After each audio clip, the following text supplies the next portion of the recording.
The diamond ring was still warm on her finger when her husband walked out the door to sleep with her cousin.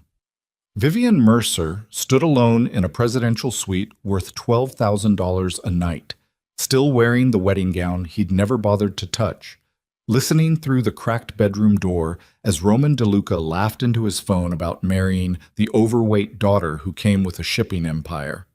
She didn't scream. She didn't throw anything. She simply removed the ring, set it on the nightstand, and walked out into the Chicago rain, straight to the penthouse of the one man Roman feared more than death itself, his uncle, the boss, Alessio DeLuca. And she placed that ring on his desk and said, "Your nephew threw away his bride. Would you like to inherit everything he just lost? If you want to see what happened next, hit that like button, drop your city in the comments so I can see how far this story has traveled, and don't go anywhere. This one goes all the way to the bottom."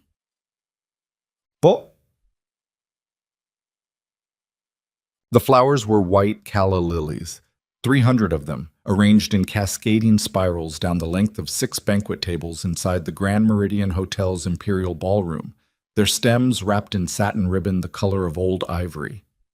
Vivian had chosen them herself, 8 months ago, when the engagement was new and she'd still been foolish enough to believe the man who'd proposed was actually in love with her. She stood now at the far end of that same ballroom in a gown that had taken a Manhattan atelier 4 months and 11 fittings to complete. Ivory Duchess satin, hand-embroidered with seed pearls along the bodice, the skirt voluminous and deliberate, designed to make a statement rather than apologize for the body wearing it. The designer had told her she was breathtaking. Her mother had cried at the final fitting. Even her practical, unsentimental aunt had pressed a handkerchief to her mouth and said nothing, which was the closest that woman ever came to being moved. None of that mattered anymore. What mattered was that it was 11:47 in the evening, and her husband of exactly 4 hours and 22 minutes had not been seen since the last champagne toast. She knew where he was. She'd known for 40 minutes, standing here alone with a glass of Krug in her hand while Chicago's most powerful criminal families drank themselves horizontal around her. Knew in the specific way a woman knows a thing she has spent months refusing to let herself consciously acknowledge. There's a difference between suspicion and knowledge. Suspicion keeps you up at night. Knowledge settles into your chest like a stone and simply stays there, cold and dense and absolutely final. Roman was with Celeste. Her cousin Celeste, who was 23 years old and wore a size 4 and had shown up to the reception in a red dress that Vivian's mother had audibly gasped at before composing herself. Celeste, who had hugged her during the cocktail hour with both arms, warm and sincere seeming, whispering, "You look gorgeous, Viv, honestly," while her eyes tracked Roman across the room with the practiced subtlety of a woman who'd been practicing that particular look for some time. Vivian finished the champagne. She set the glass on the nearest table, nodded at something a gray-haired captain named Torelli was saying to her left without actually hearing the words, and made a decision. She would go upstairs. Not because she expected to catch them, not because she had any remaining illusion that confrontation would produce anything except humiliation. She went upstairs because standing in that ballroom for 1 more minute, smiling at men who ran criminal enterprises out of restaurant basements, while her husband was 3 floors above her doing exactly what he'd been doing for months, probably years, felt like a form of slow suffocation she was no longer willing to endure. The elevator opened onto the 32nd floor. The presidential suite occupied the entire north end of the building. Her keycard was in the small satin clutch hanging from her wrist. She let herself in. The suite was quiet. Expensive quiet. The kind that costs as much as the furniture. Floor-to-ceiling windows looked out over the city, Michigan Avenue a river of yellow light far below. Someone had arranged roses on the dining table. Deep red, 2 dozen, the hotel's standard romantic gesture for newlyweds, and opened a bottle of Dom Perignon that sat untouched in its ice bucket. The ice had long since melted to water. She stood in the entry for a moment, listening. Then she heard his voice. It was coming from the master bedroom. The door was not fully closed, a 4-inch gap letting out light and sound. She didn't move toward it consciously. Her feet carried her there the way you move toward something you know is going to hurt, unable to stop yourself, some mechanism in the body overriding every reasonable instruction from the mind. He was on the phone. She could hear one side of the conversation, his voice, low, carrying that particular note of warmth he'd never once used with her. And then laughter. The easy, comfortable laughter of a man completely relaxed, completely himself. Yeah, that's done.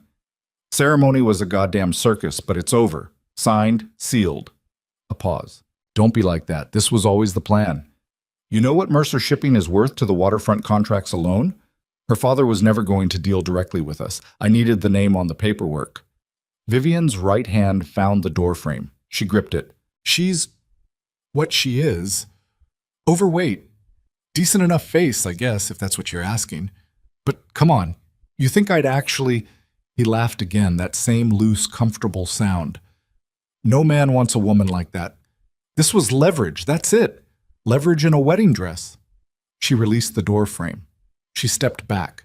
She was aware of her own breathing, slow, shallow, deliberate in the way breathing becomes when you are concentrating on not making a sound, not giving yourself away, not allowing the person on the other side of a 4-inch gap to know you are standing there absorbing the specific dimensions of your own humiliation. Her ribs felt tight. Her face was very warm. The seed pearls along her bodice pressed against her skin with each breath. Small, hard points of pressure that felt, just then, oddly clarifying. Already talked to Celeste. She's waiting at the Westin. Give me 20. She heard movement. The creak of the bed. His footsteps. She walked back to the entry to the small marble table beside the door where her keycard had been sitting. She picked up the keycard. She put it in her clutch. She stood very still for 5 seconds with her eyes closed and her jaw set, and in those 5 seconds something that had been soft in her simply hardened.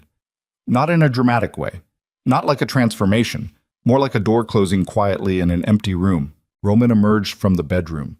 He was already in his street clothes, charcoal jacket, dark jeans, the shirt unbuttoned one too many buttons in that way he'd always done, that she'd once found charming and now recognized as performance.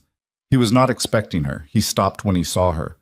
To his credit, if credit meant anything, he didn't look guilty. He looked annoyed, as if she were an inconvenience, a miscommunication, a scheduling conflict.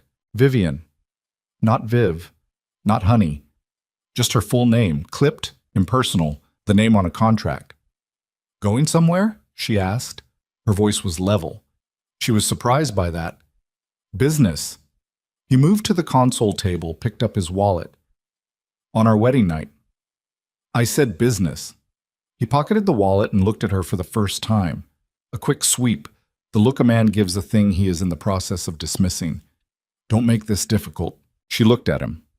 Really looked at him. The sharp jaw, the expensive haircut, the hand she'd held in a ceremony 4 hours ago while he'd smiled at her father over her shoulder the entire time. She was aware that she was searching for something, some remnant of whatever story she'd told herself for the 8 months of this engagement. Some evidence that she hadn't simply been catastrophically stupid. She didn't find it. You never wanted me, she said. Not as an accusation, as a statement of fact. He met her eyes then, and she saw it. Not regret, not shame, not even the manufactured guilt a man performs when he wants to soften a blow. Just a flat, careful assessment. The look of a person deciding how much truth is efficient right now. This was always a business arrangement, he said. Your father and mine worked that out. You knew what this was. I knew what your family said it was. She kept her voice even. I didn't know your version involved my cousin. Something shifted in his face, a quick tightening, gone in a second. That's separate. From what? The marriage you just called leverage? He stared at her. You were outside the door. Long enough. A moment passed. He ran one hand through his hair, a gesture she recognized, the one he made when he was recalibrating, deciding how to handle a situation that had gone sideways. She watched him decide in real time that it didn't matter, that she didn't matter, that whatever she'd heard and however she felt about it was ultimately not his problem to manage. Go to bed, Vivian, he said. We'll have a conversation in the morning with our lawyers. He walked to the door. He walked out of it. The click of the latch was very quiet. She stood in the suite for perhaps 2 full minutes without moving. The untouched champagne, the melted ice, 300 white calla lilies 30 floors below, still standing perfectly in their arrangements, completely unaware that the wedding they'd been part of was already, in every way that mattered, over. Then she moved. She didn't cry. She didn't sit on the edge of the bed in her wedding gown and press her hands to her face and do the things she'd seen herself doing in some anticipatory nightmare version of this night. She opened the closet, found her overnight bag, already packed, because she had always been the kind of woman who packed her own bags regardless of what the hotel concierge offered, and pulled out the dark cashmere coat she'd had the foresight to bring. She shrugged it on over the gown. She looked briefly at the diamond band on her left hand. She took it off. She set it on the marble entry table, next to nothing in particular. She walked out of the suite. The elevator was empty. The lobby was not. There were still guests from the reception filtering through, men in tuxedos with loosened ties, women carrying heels, the ambient noise of a party winding into its later hours. Nobody looked twice at a woman in a cashmere coat crossing the lobby toward the exit. Or if they did, she didn't notice. The revolving door deposited her onto the Michigan Avenue sidewalk. It was raining, not hard. A thin, cold November rain that fell at a slight angle, pushed by the lake wind, collecting in the lamplight like static. She stood on the sidewalk in her wedding gown and cashmere coat and let it hit her face for a moment, let the cold of it land, and then she started walking. Pod. She'd known Alessio De Luca for 3 years. Not well. Not personally. In the way you know a geographic feature, by reputation, by the shape it cuts against the horizon, by the understanding that it exists at a scale that makes close proximity inadvisable. Roman had mentioned his uncle the way you mention an axiom, not something requiring elaboration, simply something that was true. Alessio built this operation. Alessio still owns the real infrastructure. Alessio is why no one touches us. She'd met him in person twice. The first time was at a De Luca family dinner the previous January, 8 weeks into the engagement, when Roman had brought her to his family's estate in Lincoln Park as what she understood was a formal presentation. Alessio had arrived late not rudely, simply on his own timeline, which appeared to be the only timeline he consulted. He was 56 years old, broad through the shoulders, with gray at his temples that had clearly been gray for some time, and a face that had never been conventionally handsome but had acquired over decades a quality she could only describe as authority. Not the performed authority of men who need you to know they're in charge. Something quieter. The kind of authority that comes from having made enough consequential decisions that people simply know to watch when you move. He'd shaken her hand. He'd looked at her, actually looked, the way people so rarely did. A direct and unhurried assessment that was entirely free of the particular evaluation she was used to receiving from men in this world. He hadn't looked at her body. He'd looked at her eyes. Then he'd said, "Vivienne Mercer, your father built that waterfront business in 12 years from a single freight contract.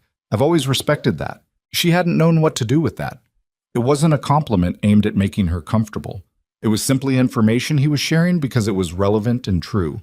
The second time was at a charity function 3 months later. They'd spoken for perhaps 15 minutes, standing at the edge of a fundraiser event while Roman worked the room.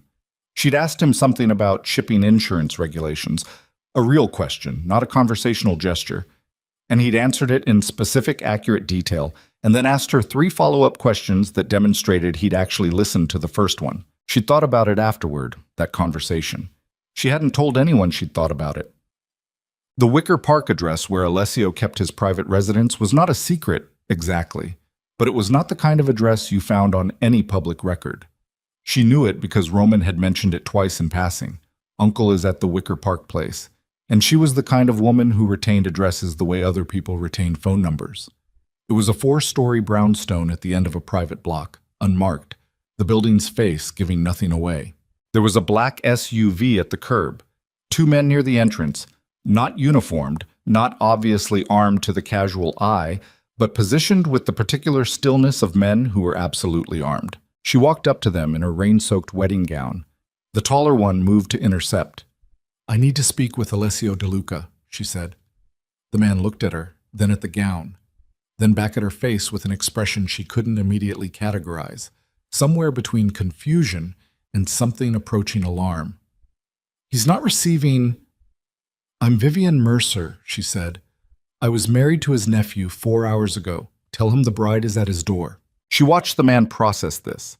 He stepped aside, said something quietly into the earpiece he was wearing, and then waited. About 40 seconds passed.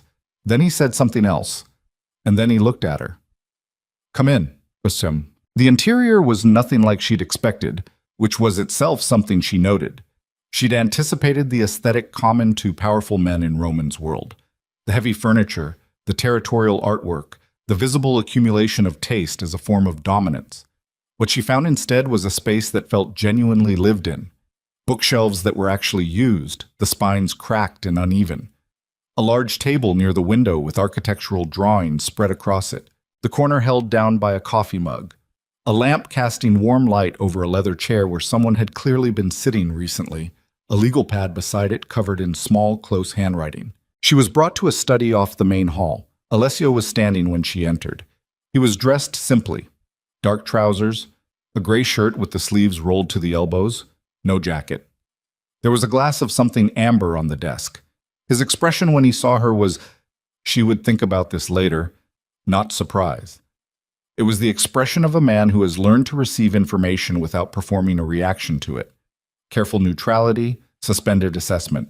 He looked at the wedding gown, the rain-wet coat, her face, which he was reasonably certain was conveying things she was not verbally expressing.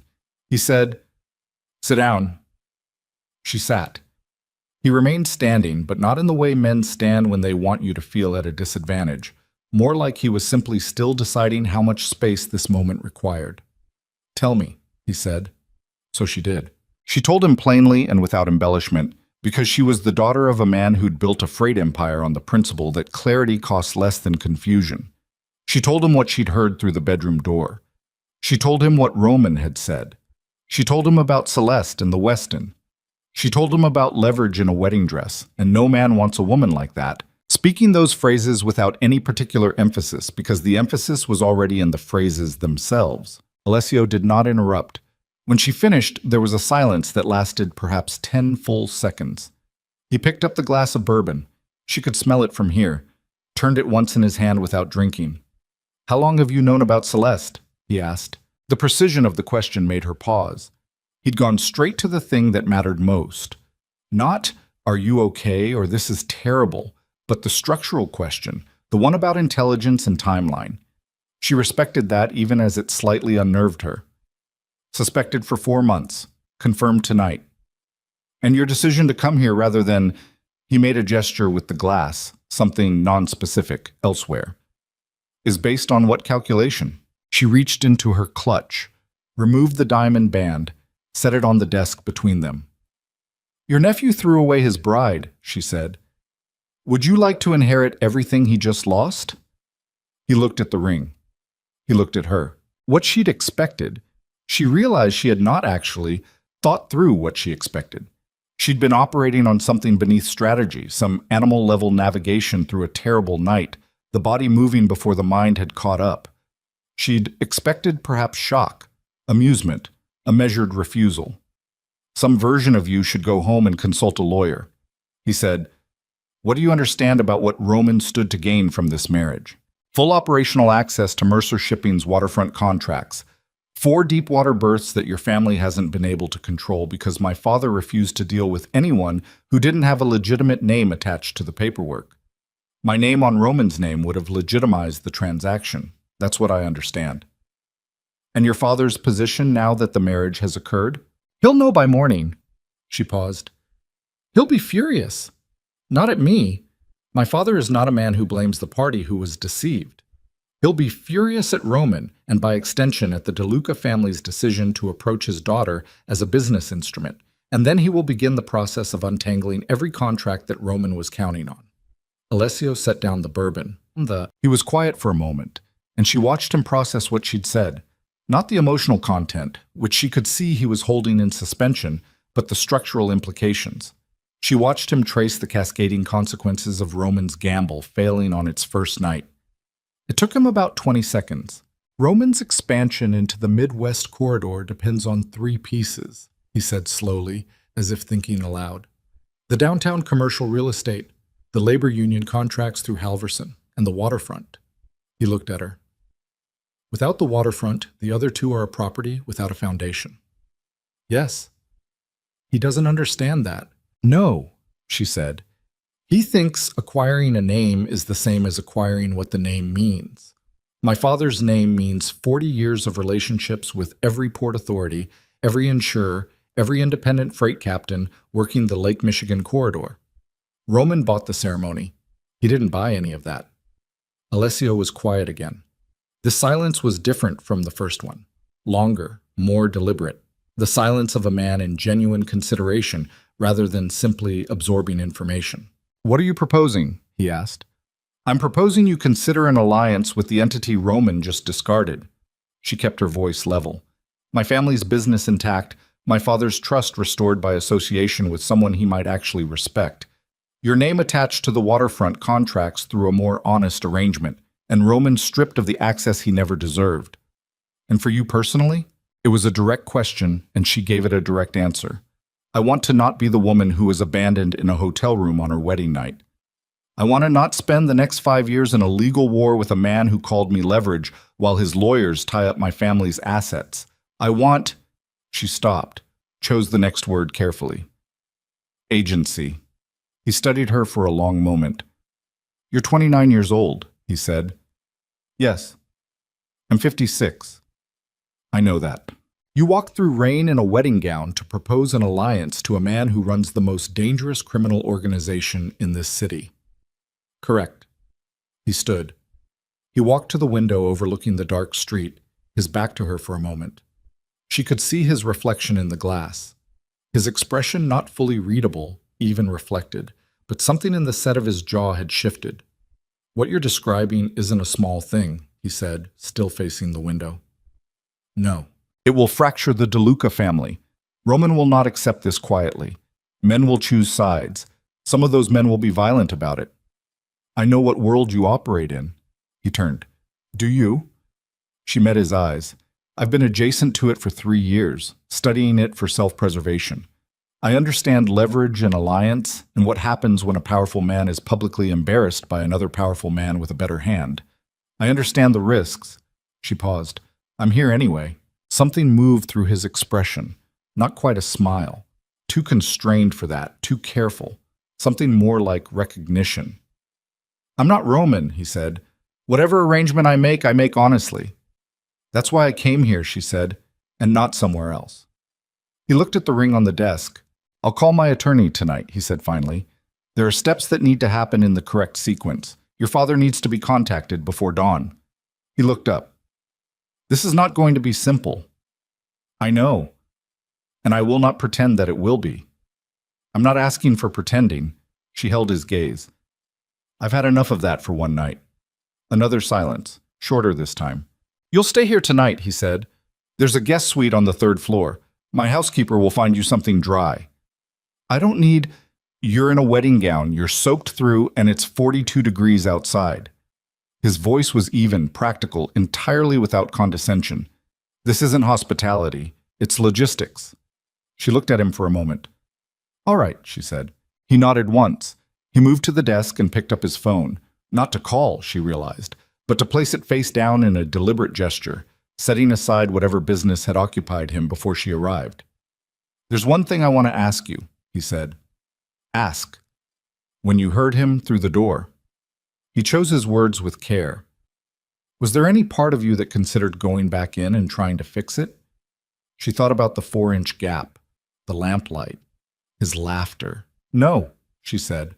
"Why not?" She looked at the ring on his desk. The diamond caught the light from the window, small prismatic splinters.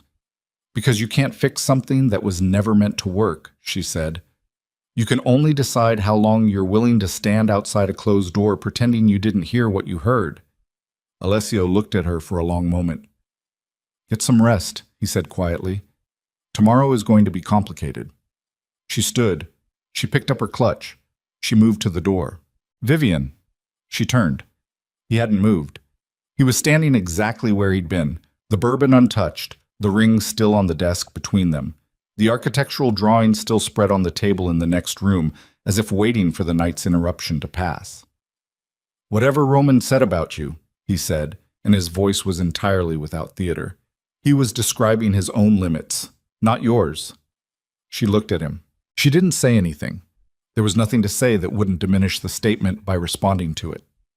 She walked out into the hallway, following the housekeeper toward the stairs, and behind her she heard Alessio reach for the phone and begin making the first of what would be many calls before morning.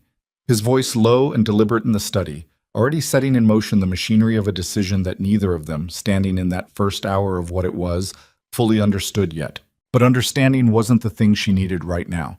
She needed to reach the morning. The rest could follow from there. Well, by 4 a.m., 3 things had happened that Roman DeLuca did not yet know about.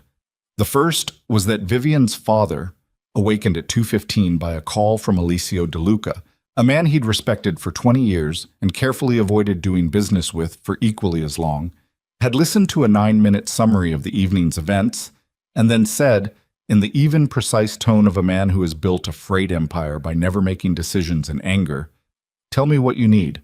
The second was that Alessio's attorney had begun the preliminary filings for a civil annulment on grounds that would, when eventually examined in a courtroom, prove considerably damaging to Roman's reputation and considerably advantageous to the family of Vivian Mercer. The third was that word had begun to move, the way word moves in a world built on information as currency. Through certain channels, reaching certain ears, that the woman Roman DeLuca had dismissed as leverage in a wedding dress had spent the night in Alessio DeLuca's brownstone, and that Alessio had made calls, and that those calls were the kind you made when you were preparing to reconfigure the entire load-bearing structure of an arrangement. Roman was still at the Westin. He didn't know yet. But 3 floors above the street in a guest room she'd never been in before, lying on top of the covers in the hotel robe the housekeeper had produced, still in the ruins of the most expensive wedding gown she would ever own, Vivian Mercer stared at the ceiling and did the thing she'd been refusing to do all night. She let herself feel it. All of it.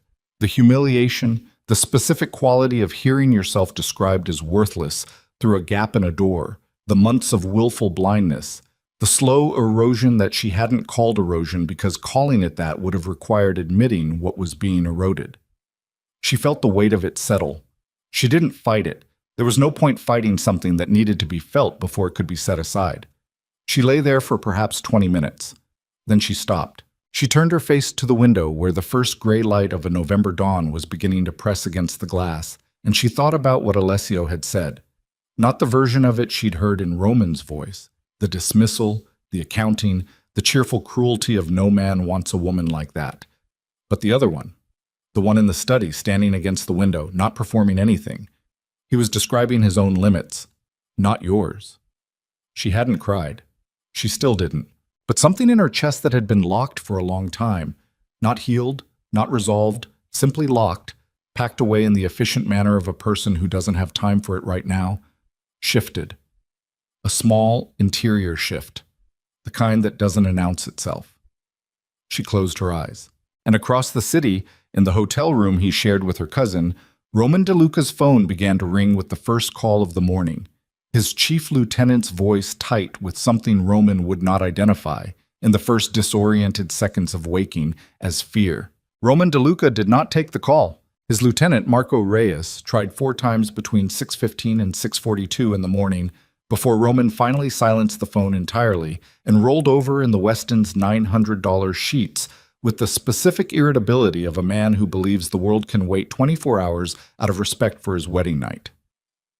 He was not thinking about Vivian. He had not thought about Vivian since the elevator doors closed behind him the previous evening. She was paperwork. She was a signature on a contract he'd already filed. He was thinking about Celeste's shoulder against his, the clean smell of her hair, the comfortable silence of someone who had never required anything from him except exactly what he was willing to give.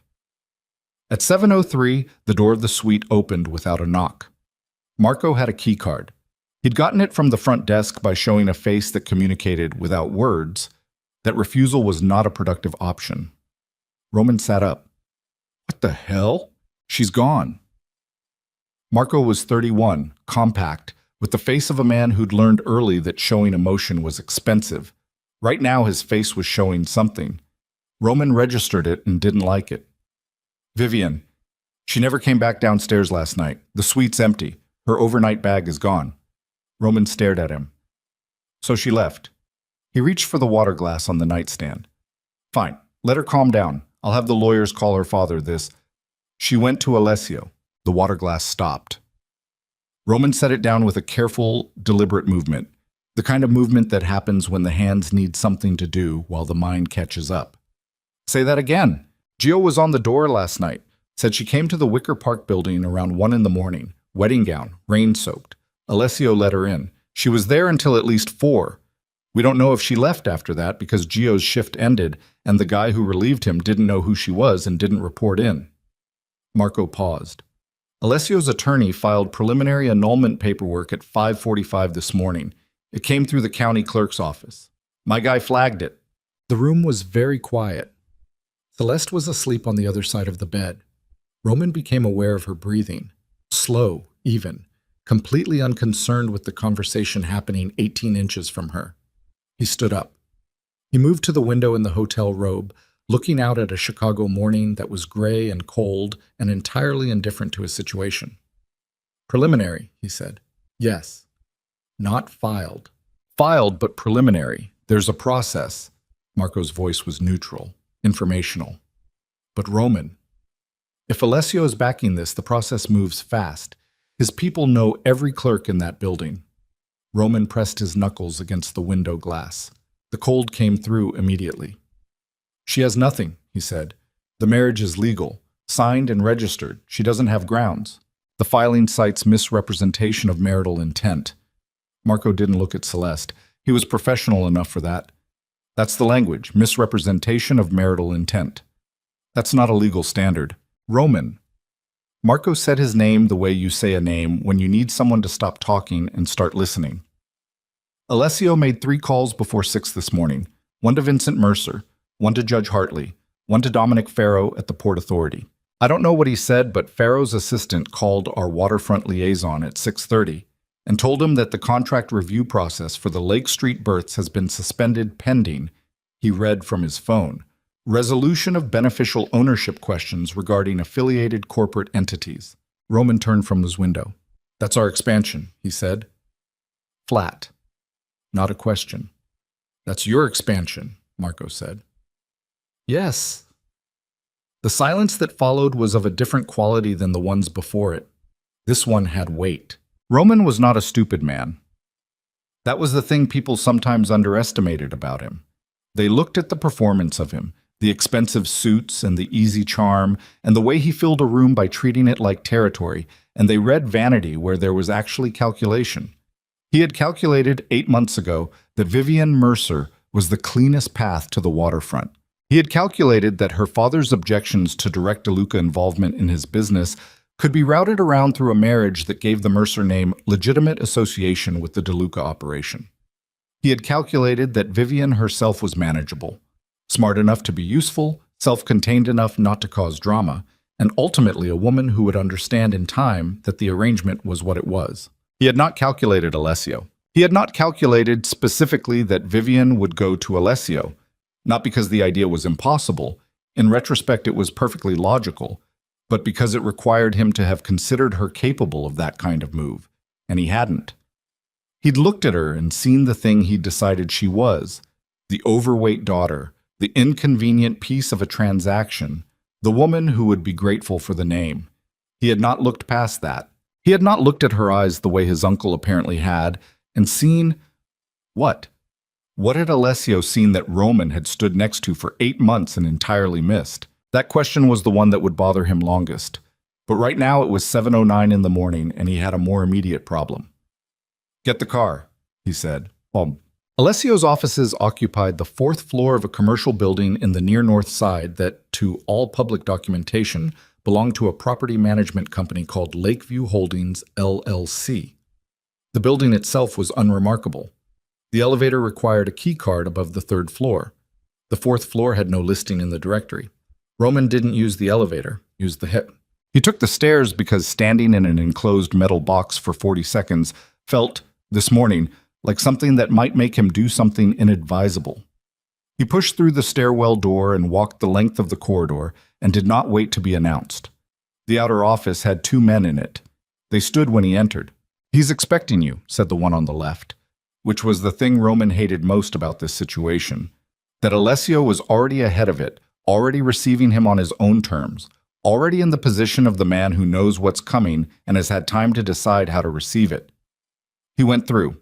Alessio was at his desk, the same desk he'd sat behind for 22 years, a massive thing in dark walnut that had outlasted 3 different office configurations and would probably outlast everyone in the building. He was in a suit today, dark charcoal, no tie, the jacket buttoned. He looked like he'd slept.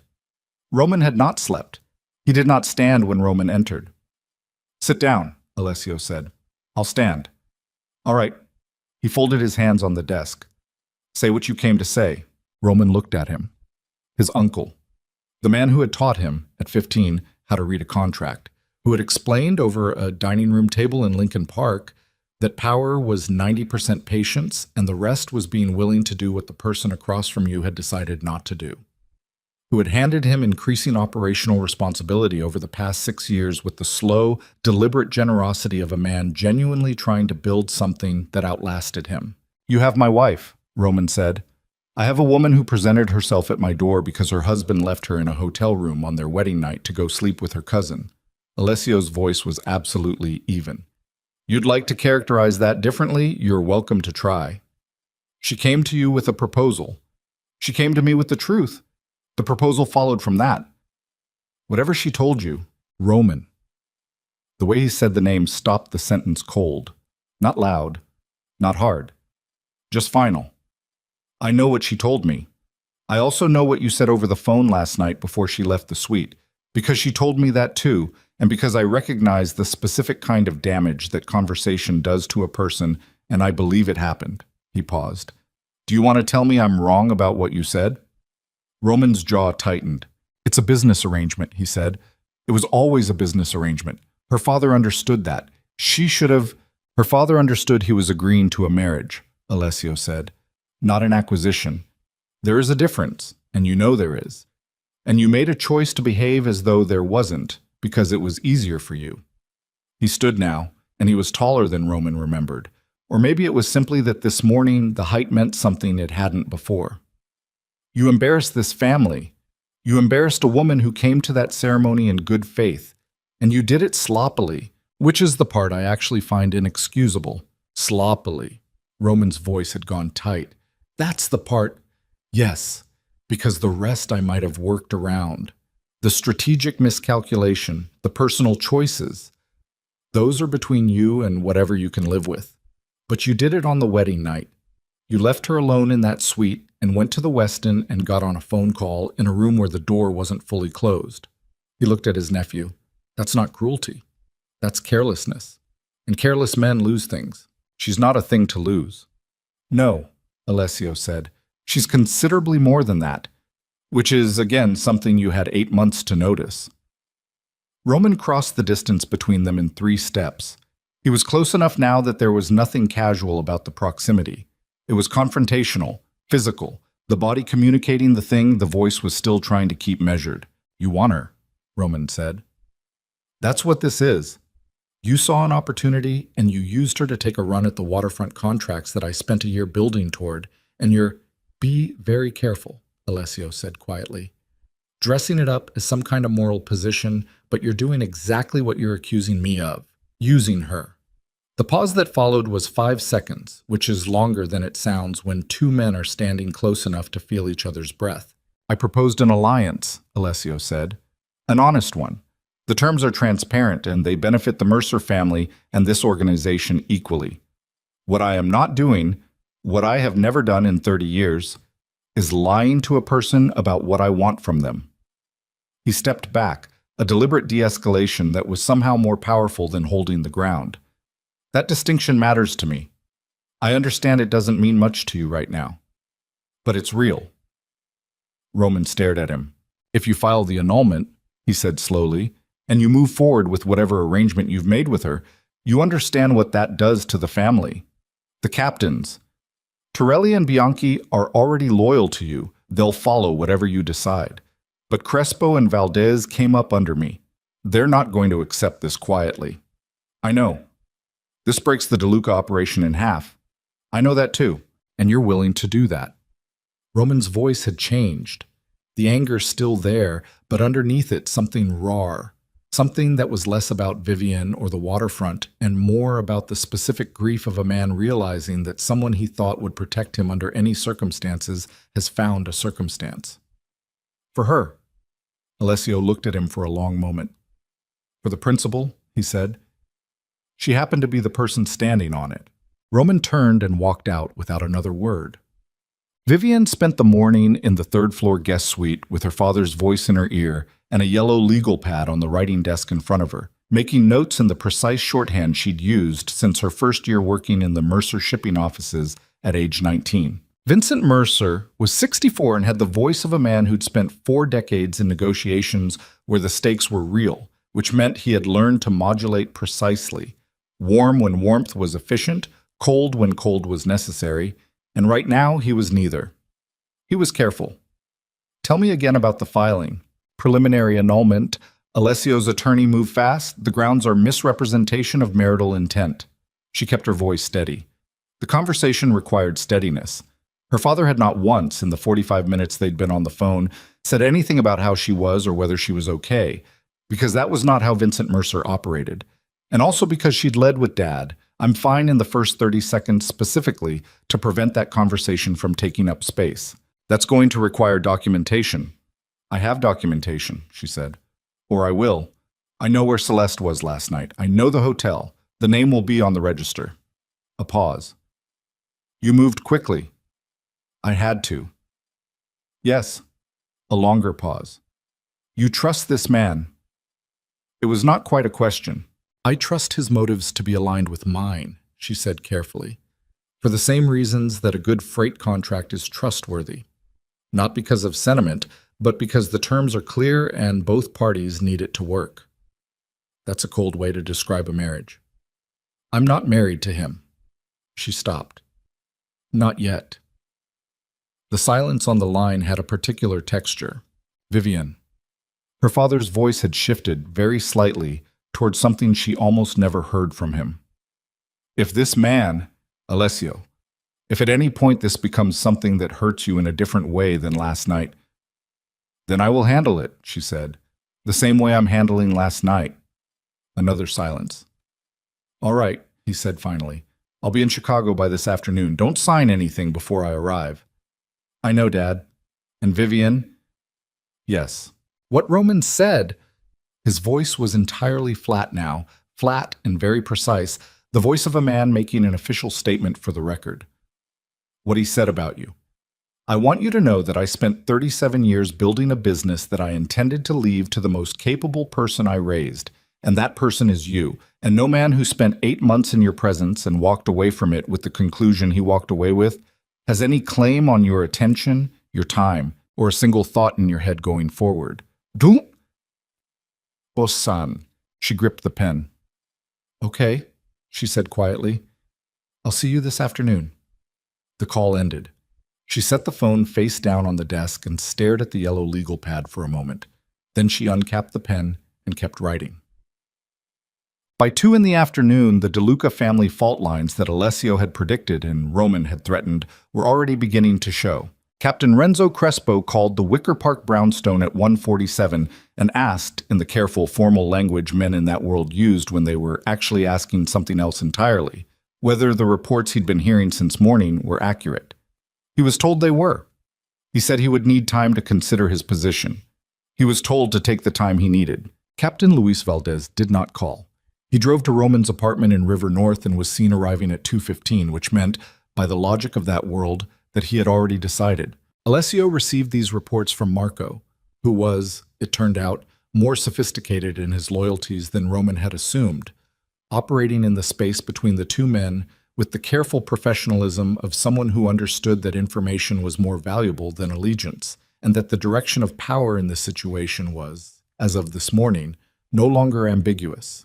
He took the Valdez report without expression, and then he went to find Vivian. She was in the study, his study, the one she'd sat in the previous night, with her legal pad and her father's files and a laptop that his housekeeper had retrieved from wherever Vivian's organized overnight bag had been keeping it. She had apparently been there for 2 hours. There was a coffee cup at her elbow that she had drunk half of and forgotten about entirely. He looked at the spread of documents on the desk. some physical, some on the screen, annotated in the tight shorthand he'd seen on the legal pad, and understood that he was looking at the waterfront contract structure laid out in complete operational detail. "You've been busy," he said. She looked up without starting. She'd heard him in the hallway. "I needed to understand where Roman's actual leverage points are. Before your next conversation with my father." She turned the legal pad toward him. "Here. These 3 subcontracts under the Lake Street berths are the critical ones. Everything else Roman was counting on flows from these. If we ring-fence them through a holding entity under Mercer Shipping before the annulment is finalized, Roman has no legitimate claim on them regardless of what his lawyers argue." He took the legal pad. He read what she'd written. He looked at her. "How long did this take you?" he asked. "About 90 minutes. She said it without particular pride, just information. "I know this structure better than Roman did. He always outsourced the actual contract analysis. He thought the numbers were details." She paused. "They're not details." "No," he said. "They're not." He set the pad down. He sat across from her. The same chair from last night, the same desk, the same lamp. But the light was different now. Afternoon coming through the window at a different angle, and something in the room felt different from the previous night's emergency. More considered, more deliberate. "Valdez is with Roman," he said. She received this without flinching. "How many men does that give him?" "Enough to make noise, not enough to win." He paused. "But this isn't only about numbers. Crespo is sitting on the fence. If Roman gets to him before tonight, what would it take to get Crespo off the fence before Roman does?" He looked at her steadily. "Why do you ask?" "Because you're thinking about it and not saying it, which means you're not sure how I'll respond." She held his gaze. "Alessio, I'm sitting in your study making myself useful precisely because I understand that this arrangement requires both of us to be honest with each other about what we're dealing with. I'm not going to faint if the answer is complicated." He considered that for a moment. "Crespo runs the South Side Distribution Network," he said. "He's been loyal to the DeLuca name for 19 years, which means he's loyal to the institution rather than to either Roman or me specifically. What he needs to see is that the institution is intact, that this transition, what he'll be calling a coup in his own head, is orderly." He paused. "A meeting, tonight if possible. Him, me, and you." "Me. He needs to understand what the waterfront situation actually is. I can tell him, but you can show him, which is different. If Crespo understands that the Mercer contracts are real and secured, and that they came through you rather than through Roman's failed maneuver, he folds his tent." He looked at her. "It puts you in a room with a man who runs a serious criminal operation and asks you to negotiate." "I've been in rooms with men like that since I was 17, she said. "My father's industry is not exactly a choir." She looked at him directly. "Set the meeting." He nodded. He reached for his phone, then he stopped. "One more thing," he said. "Roman came here this morning." She went still. "He said the family breaks in half if I move forward," Alessio said. He wasn't wrong about the mechanics of it. Crespo, Valdez, and there are other men further down who'll have to choose. This is going to be a genuine fracture. People are going to get hurt. She was quiet for a moment. Really quiet. The quality of quiet that comes from actually sitting with something rather than rushing past it. "Did he ask you to stop?" she said. "He didn't ask me anything. He told me what it would cost. And..." Alessio looked at her. Outside, the late afternoon light was going gray again, the November sky doing its slow collapse toward evening. "And I told him I knew," he said. She nodded slowly. She picked up her pen. She looked at the legal pad. "Then set the meeting," she said again. He raised the phone.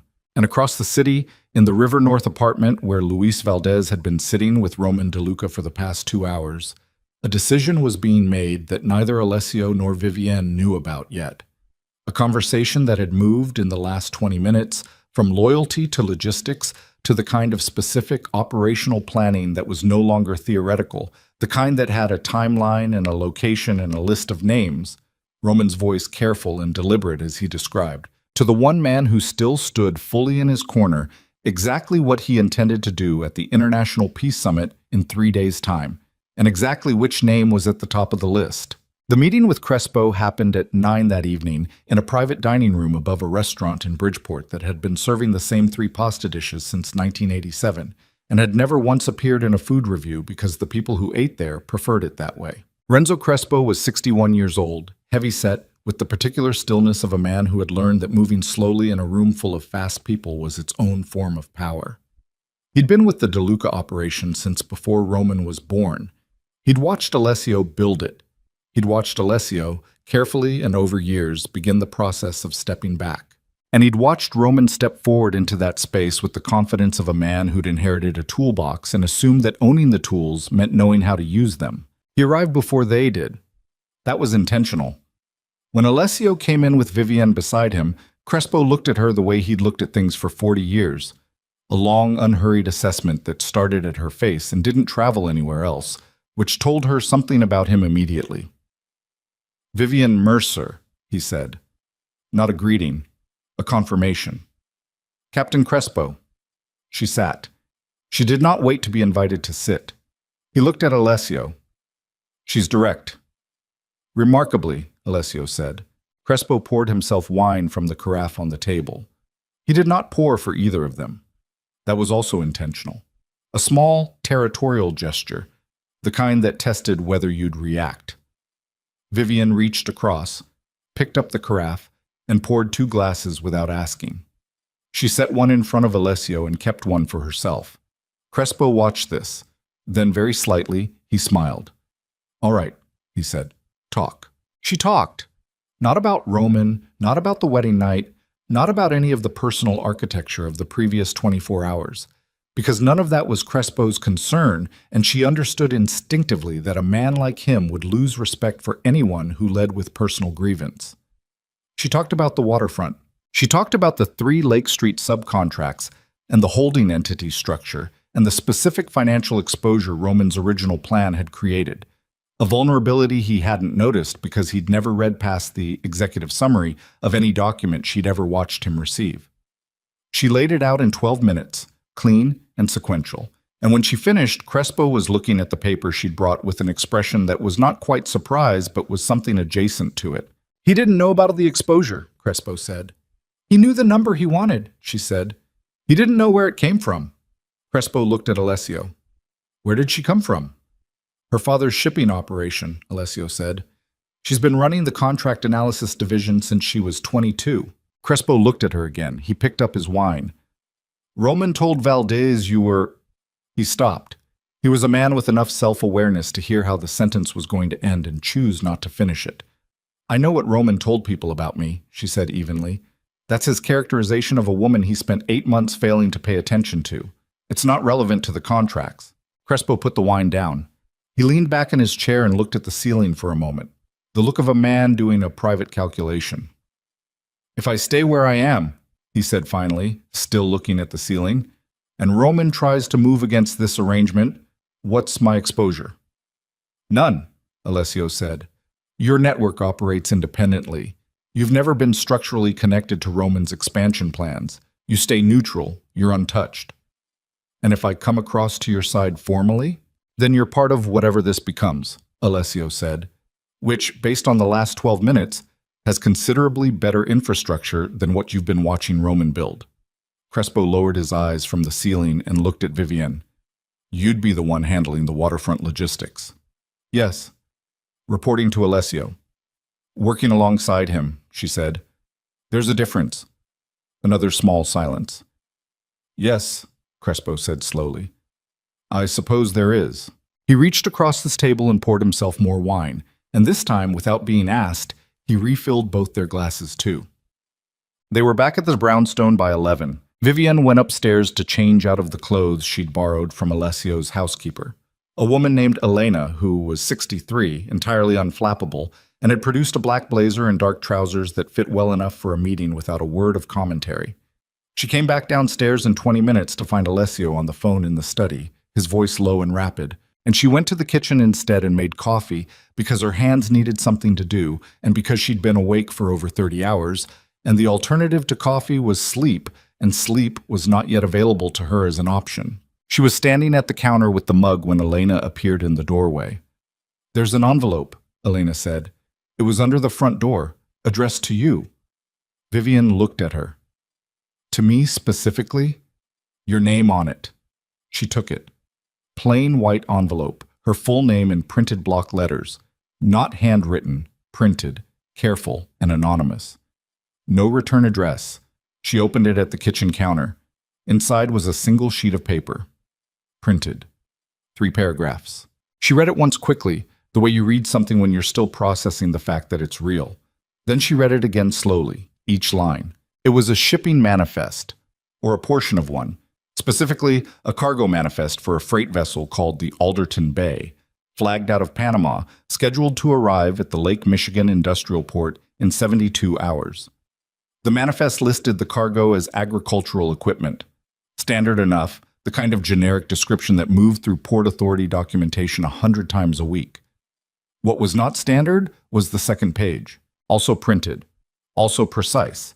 A decoded version of the manifest, line by line, with the actual cargo itemized alongside the official description.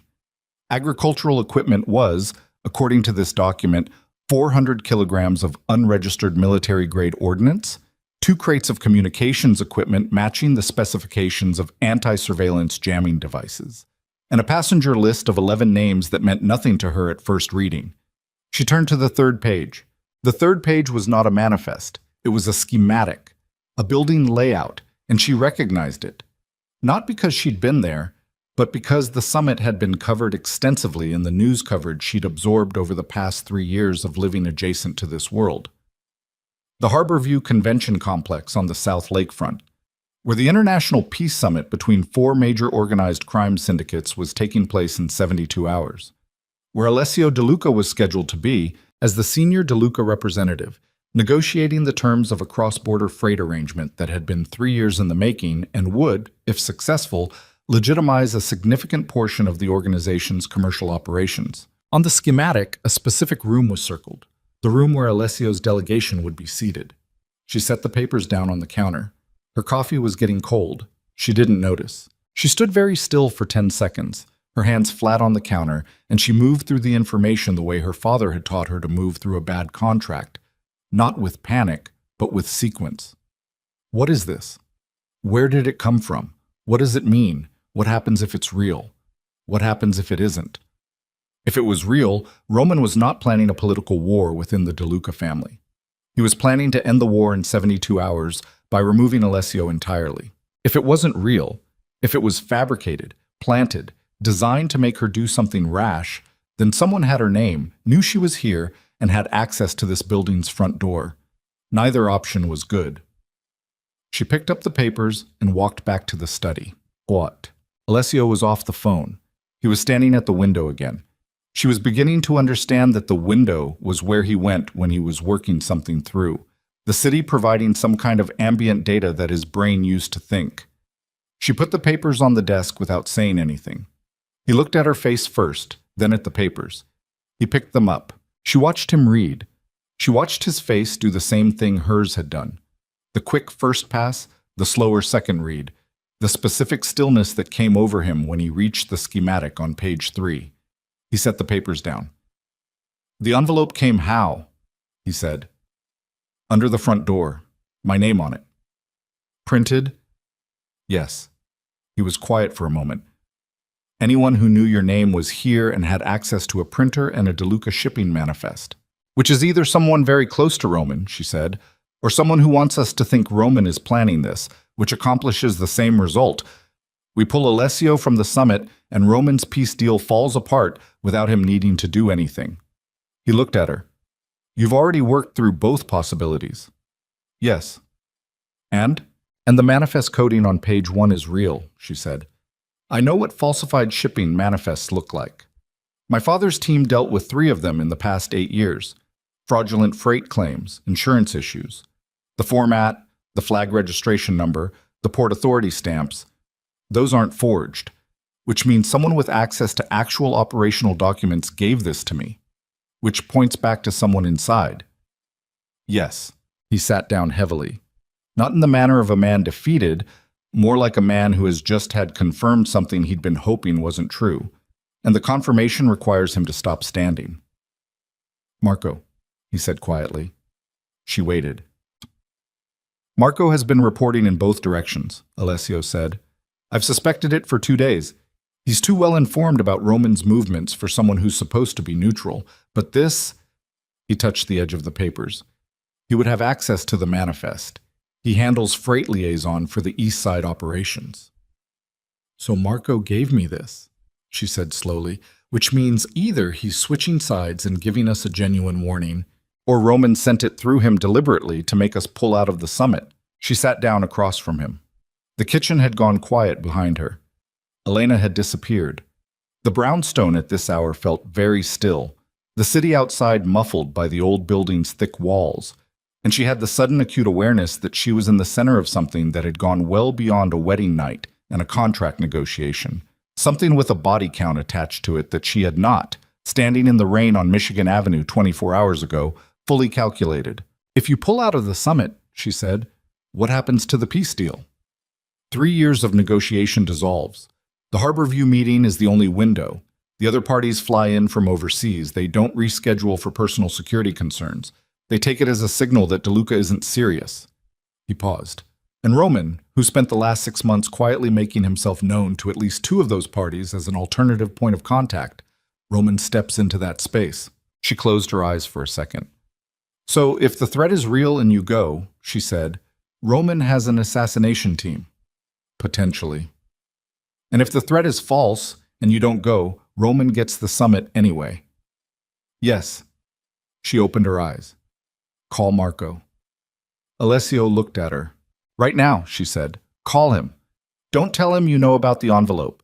Ask him about the Alderton Bay. Ask him a specific technical question about the manifest. Something only someone who's actually seen it would be able to answer correctly. If he answers correctly, he sent it. If he doesn't know what you're talking about, someone else did. He picked up the phone. He found Marco's number. He dialed. 3 rings. Marco. His voice was level, nothing in it. The Alderton Bay freight. The Panama registration.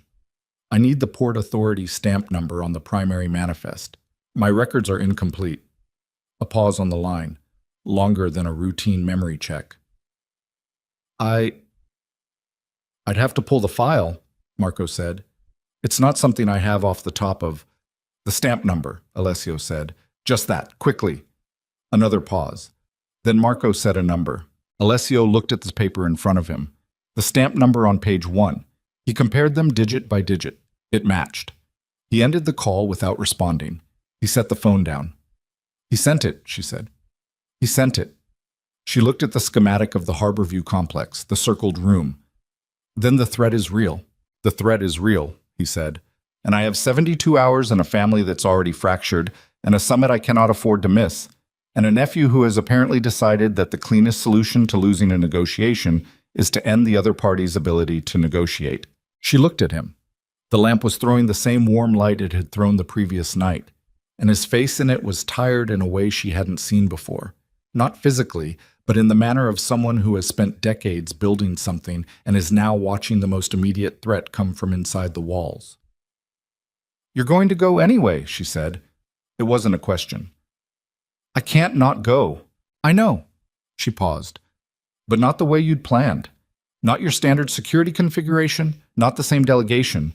Roman will have that information. Whatever's in your standard operating procedure, he'll have worked around it. She touched the schematic. This room. If we know in advance which room they've designated as dangerous, we change rooms, he said. We change everything, she said. Route, timing, delegation size, internal communication protocols. Nothing that was scheduled 48 hours ago is usable. She looked up at him. I need full access to the summit logistics. The building layout, the catering contracts, the security rotation, all of it. If someone placed this threat inside the freight system, they use the same infrastructure my family's business runs through. I know how to read it. He looked at her for a long moment. Vivian, he said her name carefully. What I'm about to walk into, I know what it is.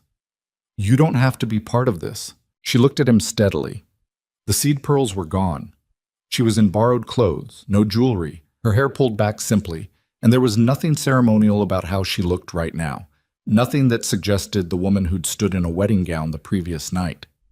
She looked like herself. stripped of everything that had been put on her by the occasion, by the expectation, by 8 months of performing the role of a woman grateful to be chosen. Roman called me leverage, she said. He was right. I am leverage. He just pointed it in the wrong direction. She picked up the schematic. This is my world too. The freight routes, the port authority, the manifest system. I know it better than anyone in your organization. You need me at that summit. If something goes wrong, she said, then we deal with it. But I'm not sitting in this brownstone waiting to hear whether you survived while I did nothing with the one advantage we actually have. Her voice was even and absolutely certain. I'm going with you. He looked at her for a long time. The city hummed outside the window. All right, he said quietly. She nodded. She pulled the schematic closer and reached for the legal pad, and she began to write. And across the city, in the River North apartment where Roman DeLuca was making his own calculations with Valdez at his shoulder and a glass of scotch untouched on the table, his phone buzzed with a message from Marco that said only 4 words. She found the envelope. And Roman read it and set the phone down and looked at Valdez with an expression that had... Roman read Marco's message and set the phone face down on the table with the careful, deliberate movement of a man who has just recalculated and doesn't want his face read while he does it. Valdez was watching him. Luis Valdez was 44, lean, with the patient quality of a man who had spent 20 years executing other people's decisions and had learned that the most important skill in that profession was knowing when the person giving the decisions had lost the thread. She found it, Valdez said. Not a question. She found it. Which means Alessio knows. Roman picked up the scotch, drank, set it down. Marco sent it to her. Marco has been managing both sides of this since day one, and I knew that, and I used it, and now he's used it back. He said it without particular heat, the tone of a man doing a post-mortem in real time. It doesn't change the summit. The Alderton Bay docks in 60 hours regardless. The team is already positioned. If Alessio changes his configuration, he can't change the summit itself. The location is fixed by 3-party agreement. He can change his approach, his security, his seating, but he has to walk into that building. Roman looked at Valdez. And she'll be with him. Valdez was quiet for a moment. That complicates the operation. Or it simplifies it, Roman said. He picked up the phone again. 1 location, both problems. Valdez looked at him for a long moment with an expression that was not quite doubt. Men in his position didn't traffic in doubt, but was something more like a careful reappraisal of the specific person he was currently working for. He said nothing. Roman made the call. Vivian worked until 3 in the morning. She had the summit logistics spread across the study desk, building schematics, catering rotation schedules. The security firms posted guard pattern, which was publicly available because it had been filed with the city's event permitting office, and the internal DeLuca delegation plan that Alessio had pulled from his own files and placed in front of her without being asked. She cross-referenced every piece against the manifest, against the decoded cargo list, against the 11 names on the passenger register of the Alderton Bay. 3 of the names matched catering staff credentials filed with the Harborview Complex's event management office. She found it at 2:47 in the morning, and she sat very still for a moment, the pen in her hand not moving, staring at the 3 names until they stopped looking like coincidence. Then she went upstairs and knocked on the door of the room Alessio was using. He opened it in 30 seconds, fully dressed, which told her he hadn't been sleeping either. 3 of the Alderton Bay passengers are registered as catering staff, she said, for the summit. They're inside the building before anyone else arrives. He looked at the page she was holding. He took it. He looked at it for 10 seconds. Internal access, he said, before the security sweep. Yes. Whatever they're bringing in doesn't come off the ship publicly. It comes in through the service entrance at 6 in the morning with the catering equipment. He handed the page back. He moved past her into the hallway, already reaching for his phone. I need Crespo, he said. Now, tonight. It's 3 in the morning. I know what time it is. Monk. Crespo arrived at 4:15 in the same clothes he'd worn to dinner, which meant he'd never gone home, or he'd gone home and not undressed, and either way, he looked at the catering manifest with the focused attention of a man who understood immediately what he was looking at. We pull the credentials, he said. Tonight, before the service entrance opens. If we pull them tonight, Roman knows we know, Alessio said. He changes the approach. We lose visibility on whatever the replacement plan is. So we let them in. We let them in, and we know where they are the entire time. Alessio looked at Crespo. I need your Southside guys inside that building, not as DeLuca security, as catering staff, maintenance, whatever the building will accept on a same-day credential. Can you do that by 6 a.m.? Crespo pulled out his phone. I can do it by 5:30. Do it! Crespo stepped into the hallway, already talking. Vivian looked at Alessio. Your delegation. The original plan had you arriving at 9 with 6 men. We change arrival to 8:15. Different entrance. Smaller group, 4 men, not 6, because 4 moves faster through a building and 6 is a visible target footprint. He paused. And I want you in the building before I am. She looked at him. Explain. You know the freight infrastructure better than anyone in that building tomorrow. If something goes wrong with the catering approach, if the ordnance is moved, repositioned, if the timeline accelerates, I need someone reading the logistics in real time who can adapt. He held her gaze. You go in at 7:30. Building management. You have a legitimate reason to be there. Mercer Shipping is a named commercial partner of 2 of the summit's attending parties. It's not a fabricated cover. And if Roman has people watching the entrances, he will have people watching the entrances. He said it without softening it. That's why you go in a different vehicle than mine, a different entrance, a different time. We don't arrive together. She looked at the schematic. The circled room, the one from the manifest, the one designated in whatever operational plan Roman had been building for the past 3 days. They had not told the other summit parties about the threat. Alessio had made that call deliberately, on the logic that 3 parties in possession of incomplete threat intelligence in a building with 1 exit strategy would produce chaos faster than the threat itself. If the 3 men get inside before Crespo's people are in position, she started, they won't be. If they are, she said, keeping her voice level, what's the contingency? He looked at her directly. You, he said. The words sat in the air between them. Me, she said. You know the building's service infrastructure. Loading dock, freight elevator, kitchen staging area. If Crespo's people miss an entry point and I need real-time rerouting inside that building, you're the only person with the logistics knowledge to do it fast enough to matter. He paused. I'm not asking you to be security. I'm asking you to be what you already are. She looked at the schematic for a long moment. All right, she said. The Harborview Convention Complex sat on the South Lakefront like something designed to impress people who needed to be impressed. All glass and steel, and the particular architectural language of buildings that wanted to convey neutrality through scale. The lake was visible from every north-facing window, gray and enormous in the November morning, the kind of view that made everything happening inside feel small by comparison. Vivian arrived at 7:22 in a black sedan driven by one of Crespo's men, wearing a charcoal blazer over dark trousers and carrying the kind of structured leather portfolio that said corporate logistics to anyone who looked, which was exactly what she intended. Her Mercer shipping credentials were real. Her reason for being there was real. Everything about her presentation was real, except for the phone in her jacket pocket that was connected on a live open line to Alessio's lead security man, a former military contractor named Doss, who had the voice of someone who'd spent years reducing complicated situations to single syllables.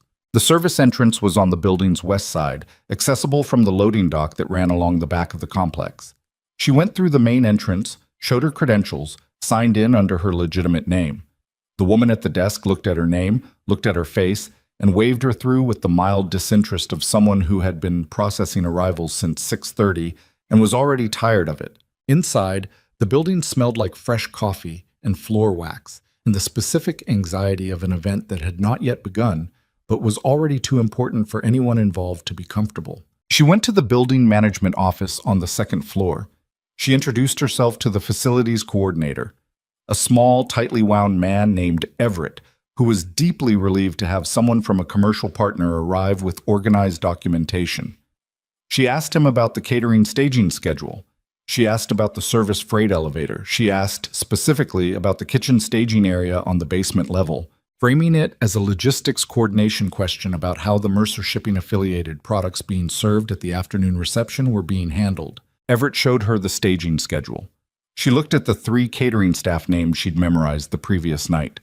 All 3 were already signed in. They'd arrived at 6:04. She kept her face completely neutral. She thanked Everett. She walked out of the management office and into the hallway and pressed the phone to her ear. 3 signatures, she said quietly. 6:04. They're already in the building. Doss's voice. Copy. Crespo's people were in position at 5:58. They should have eyes. Should have. Stand by. She stood in the hallway and waited, and in the 40 seconds she stood there, she was aware of her own heartbeat in the way you become aware of it when your body has decided that the situation warrants monitoring. Steady, but present. A percussion track running beneath everything else. Doss came back. One of the 3 is unaccounted for. Crespo's man has 2 in the kitchen staging area. 3rd credential signed in at 6:04 but no visual. Where does the 3rd entrance go? Service Corridor B runs north to south along the building's interior. She pulled out the schematic from her portfolio. Service Corridor B ran directly adjacent to the room that had been circled on Roman's manifest plan, the designated room for Alessio's delegation. Doss, her voice was very quiet. The 3rd man is already in position at the delegation room. He went in before Crespo's team was set. A beat of silence. Copy that, Doss said. Relocating the principal's entry point now. We go to Conference C on the east side instead. Conference C shares a wall with the kitchen staging area, she said. If the 2 in staging have anything with them from that cargo list, then east side is worse. Yes. A longer silence. What's the building's safest internal space? Doss said. She looked at the schematic. She traced the layout with her finger, moving fast, reading the building the way she read a freight manifest, looking for the route that went where she needed it to go without touching the compromise points. The North Conference Room had independent HVAC and no adjacency to the service corridors. Single entrance. The building's original load-bearing structure ran through the north wall, which meant it was the most physically sound section of the building. It was also the room furthest from the designated entry point on Roman's plan, which meant it was the last room anyone positioned according to that plan would expect to find the target. North Conference Room, she said. 3rd floor. Tell Alessio to come in through the parking structure's internal elevator. It deposits directly onto the 3rd floor north corridor. He bypasses the lobby entirely. That elevator requires building management clearance. She turned and walked back toward the management office. Give me 4 minutes, she said. Alessio's vehicle arrived at the parking structure at 8:09. Vivian was standing at the 3rd floor elevator when the doors opened, and the look on his face when he saw her there, not relief exactly, something more controlled than relief, told her the last 20 minutes had been as bad on his end as they had been on hers. He had 4 men with him. Doss was one of them. 3rd man? He said immediately. Still unaccounted for in the building, she said. Crespo's guys have the other 2 contained in the kitchen staging area. They haven't moved. Waiting for a signal, Doss said. From Roman, Alessio said. He's not in the building himself. He wouldn't be. He's somewhere with a phone waiting for confirmation that we're in the designated position. He looked at Vivian. He doesn't know we changed the room. Not yet. How long before the 2 in the kitchen figure out something is wrong? Summit is scheduled to begin at 9, she said. If you're not in the designated room by 9, they'll know. He looked at his watch. 8:11, 49 minutes. We need the 3rd man found before 9, Doss said. We need Roman's communication line cut before 9, Alessio said. If he can't reach the men in the building to give a go signal, they're stranded. They can't act unilaterally. The timing depends on confirmation that the target is in position. How do we cut Roman's line? Nobody answered that for a moment, and in the silence, Vivian was already moving through the problem. Not the tactical part of it, which was Doss's territory, but the structural part. The part that was about information and control and the specific machinery by which a man like Roman managed an operation he wasn't physically present for. He's using a communication relay, she said, something that doesn't go through a standard network. Roman's careful enough for that. He's using the DeLuca freight communication system, the encrypted channel that runs through the waterfront relay station. She looked at Alessio. The one that runs through Mercer Shipping's infrastructure. He looked at her. Your father's system, he said. Yes. She was already reaching for her phone. which means I can shut it down. Doss made a sound that was not quite disbelief. You can cut a DeLuca encrypted communication channel from inside a convention center? I can call my father and ask him to take the relay station offline for a scheduled maintenance window, she said. He can do it in 8 minutes. Roman's communication with everyone in this building goes dark. And if Roman has a backup line? He might, but the backup won't be encrypted and it won't be real time. He'll have to make calls, and calls leave records. And Roman knows that. She looked at Alessio. He planned this operation around having an invisible line. Take the line, and he's improvising. Alessio looked at her for 2 seconds. Call your father, he said. She dialed. Vincent Mercer answered on the second ring. He'd been waiting, she realized. He'd probably been awake since 4. Dad, she said, I need the Harrison relay station offline. Scheduled maintenance window starting now. Can you do that? A pause of exactly 3 seconds. Give me 7 minutes, her father said, and hung up. She lowered the phone.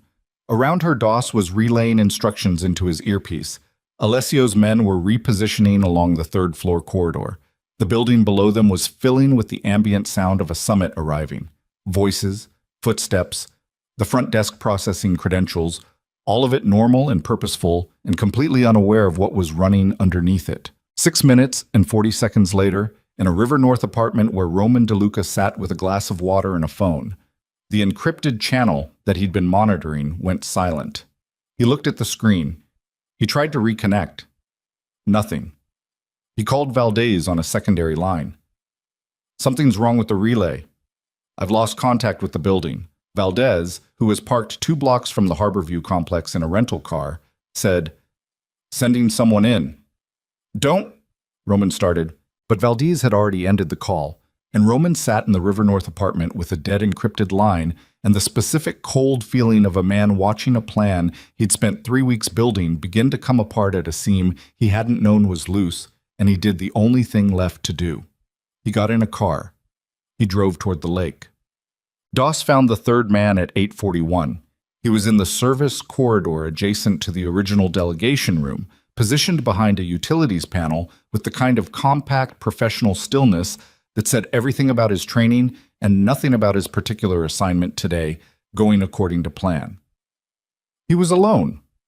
He had equipment. Doss had 2 of Crespo's men and the advantage of knowing exactly where to look. The situation was resolved without gunfire, which was not a given. At 8:53, Crespo's men in the kitchen staging area made their move on the other 2. One of them resisted.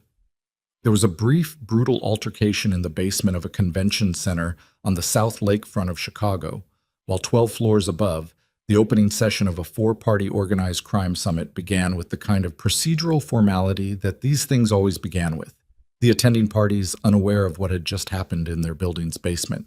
All of them focused on the DeLuca delegation that had arrived, quietly and exactly on time, through an entrance nobody had been watching. Vivian was standing in the 3rd floor corridor when Doss came back. It's contained, he said. She exhaled. Roman? She said. Doss looked at his phone. One of Crespo's men outside. His car just pulled up to the building's south entrance. She looked at Alessio, who was standing 6 feet away and had heard everything. He's coming in himself, she said. He has nothing left to send, Alessio said. He was very still, the stillness she'd noticed in him from the beginning. Not passivity, but something more like the absolute conservation of energy in a man who knew the next hour was going to require everything he had. He knows the operation failed. He's coming to... He stopped. He thought for a moment. He doesn't know exactly what failed. He knows the line went down. He knows something went wrong. He doesn't know we have his 3 men. So he walks in thinking it might still be recoverable, she said. Yes. And when he sees you're not in the designated room, he'll look for me, Alessio said. And he'll find me here. She looked at him. She understood what he was saying. That Alessio intended to be found. That the confrontation Roman was walking toward was not an ambush, but a meeting. And that Alessio had decided this ended face-to-face because the alternative was Roman disappearing into whatever remained of his operation, and this entire fracture continuing to bleed for months or years. I'm staying, she said. Vivian, I'm staying, she said again, and her voice had the specific quality of a sentence that was not the beginning of a negotiation. He looked at her for a moment. He nodded. They heard the elevator at the end of the corridor begin to move, the mechanical sound of it rising through the building's bones, and Vivian felt her heartbeat steady in a way she hadn't expected. Not slowing, but organizing itself, the body making a decision below the level of conscious instruction.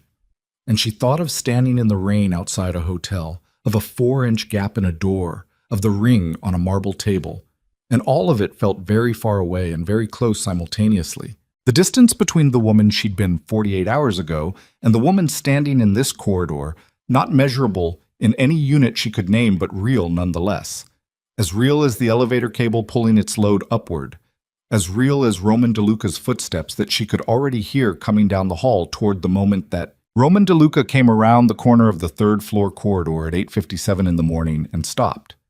He had not expected her to be standing there. He had expected, in the version of this moment he'd constructed during the 12-minute drive from River North, the version where his encrypted line had gone down due to a technical failure, where the operation was delayed rather than dismantled, where he still had cards to play. He had expected to find a hallway, a door, and Alessio alone or with his standard security, a confrontation between two men over a thing that had been heading toward confrontation since the morning Roman had walked into that office and been told, in so many words, that he had made a catastrophic mistake. He had not factored in Vivian. He looked at her the way he'd looked at her in the hotel suite 3 nights ago. The same reflexive assessment, the same instant categorization.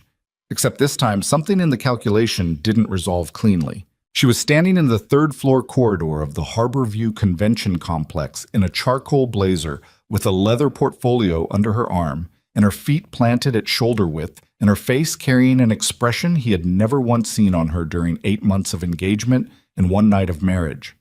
Not anger, not hurt. Something quieter and more permanent than either of those things. The expression of a person who has finished deciding. Doss was to her left. 2 of Crespo's men were behind him.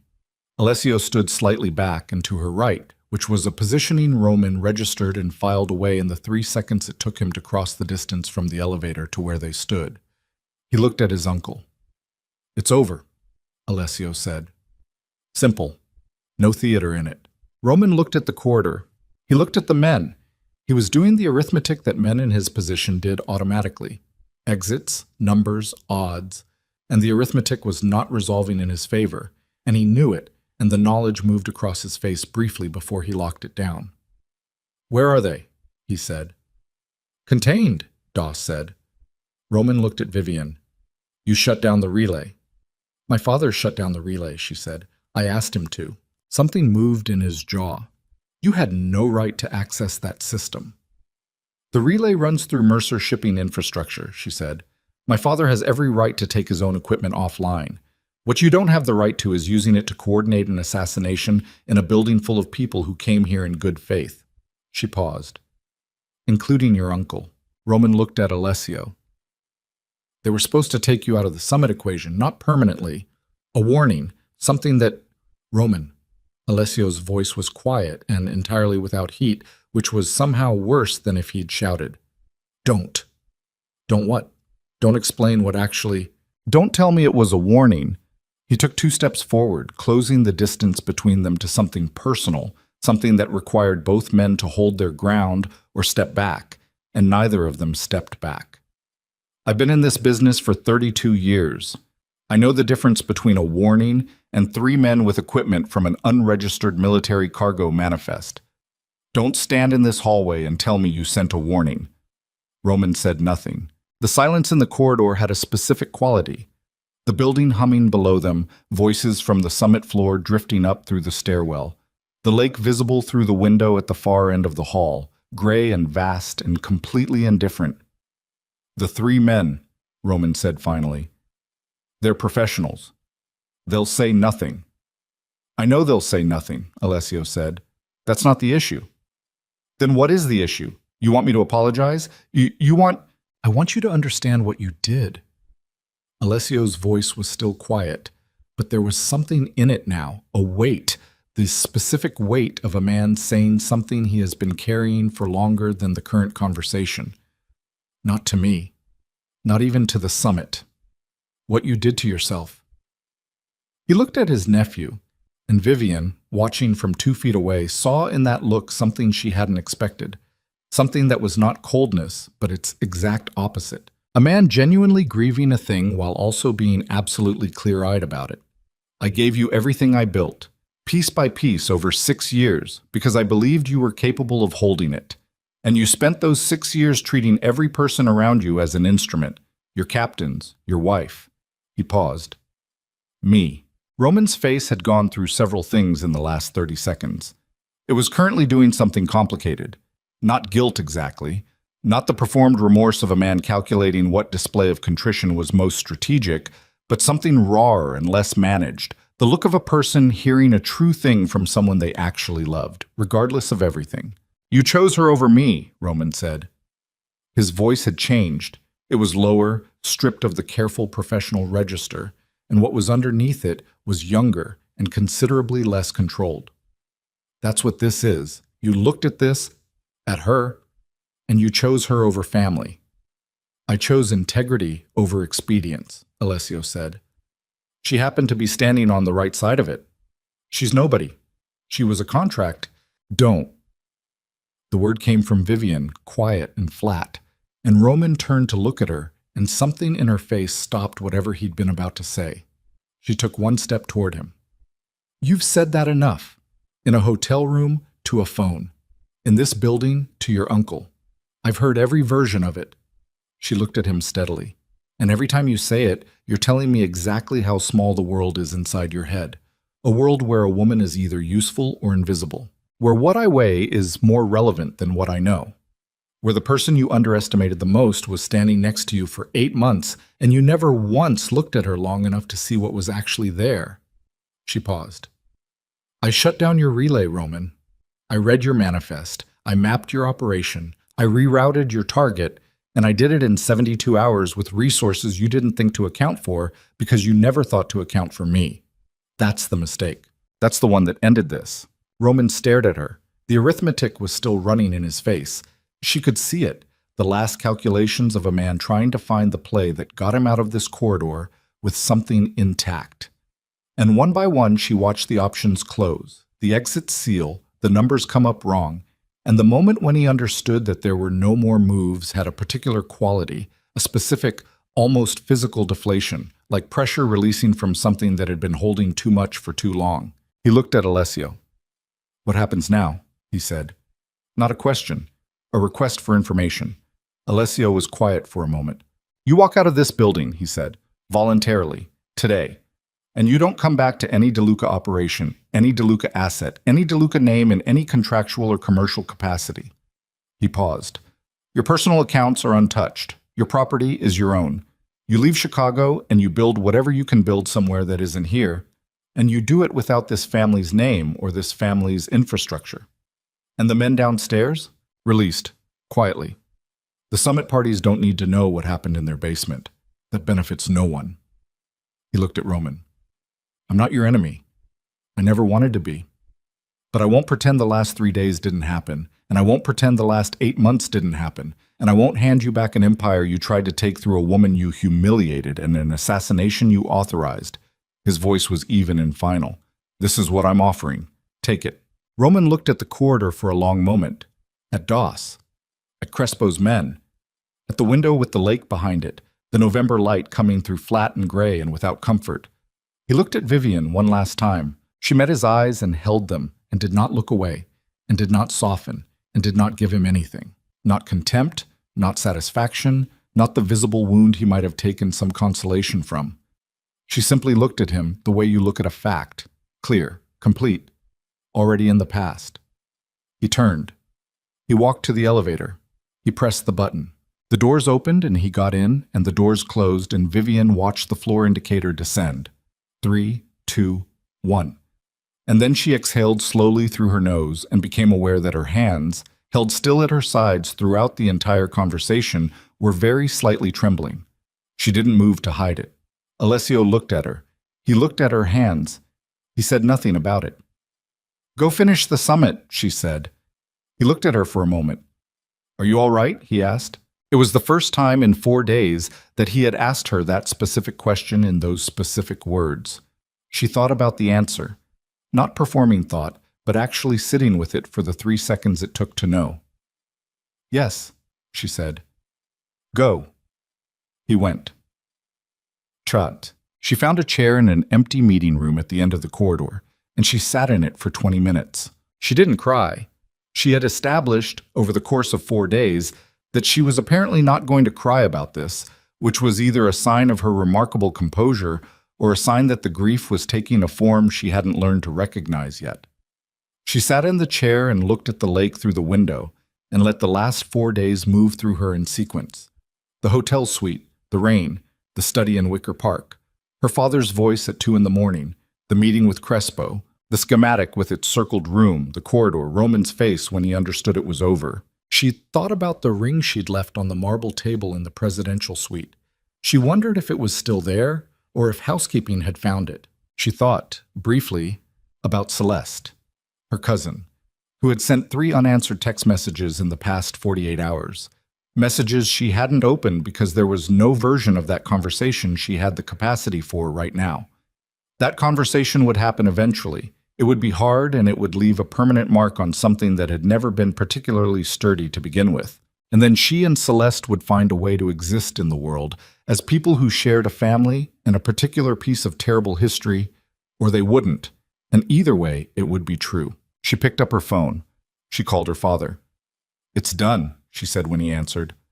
A pause. "Roman?" "Gone. Voluntarily." She paused. "Alessio handled it well. And you?" "I'm sitting in an empty meeting room on the 3rd floor of the Harborview complex looking at Lake Michigan." "That's not an answer." "I know." She looked at the water. "I'm okay, Dad. I will be okay. Right now I'm in the process of being okay, which is not the same thing, but it's the direction." Her father was quiet for a moment. "I'm at the Four Seasons. Come have breakfast when you're ready." "Give me an hour." "Take 2, he said. "The eggs will keep." She set the phone on her knee and looked at the lake and let the silence of the empty room do what silence was for. The summit concluded at 4 in the afternoon. She wasn't present for the formal sessions. She had no place there, and she didn't want one. She spent the day in the Harborview's business center with her laptop and her legal pad, working through the contract restructuring that she and Alessio had outlined in the study 3 nights ago, the ring fencing of the Lake Street subcontracts, the language of the holding entity formation that would protect Mercer Shipping's waterfront interests through whatever transition the next several weeks would bring. Her father arrived at the business center at noon with coffee and sat across from her and looked at the documents without speaking for 10 minutes. And then he put on his reading glasses and said, "Walk me through the holding entity structure." And they worked side by side for 2 hours in the particular comfortable silence of 2 people who had always understood each other best through the shared language of work. At one point he looked up from the contract page and said, without particular segue, "The things Roman said about you." "Dad, I know, you don't want to—" "I know what he said," she told him. "I've known what people like him think of women like me for a long time. I've been navigating it since I was 19, and I walked into a room full of freight brokers who looked at me and saw a girl playing at a man's game." She looked at him steadily. "What's different now is that I'm done spending any energy on it. What he thought of me is not a wound I'm carrying. It's data I'm filing." Vincent Mercer looked at his daughter for a long moment. "You're better at this than I was at your age," he said finally.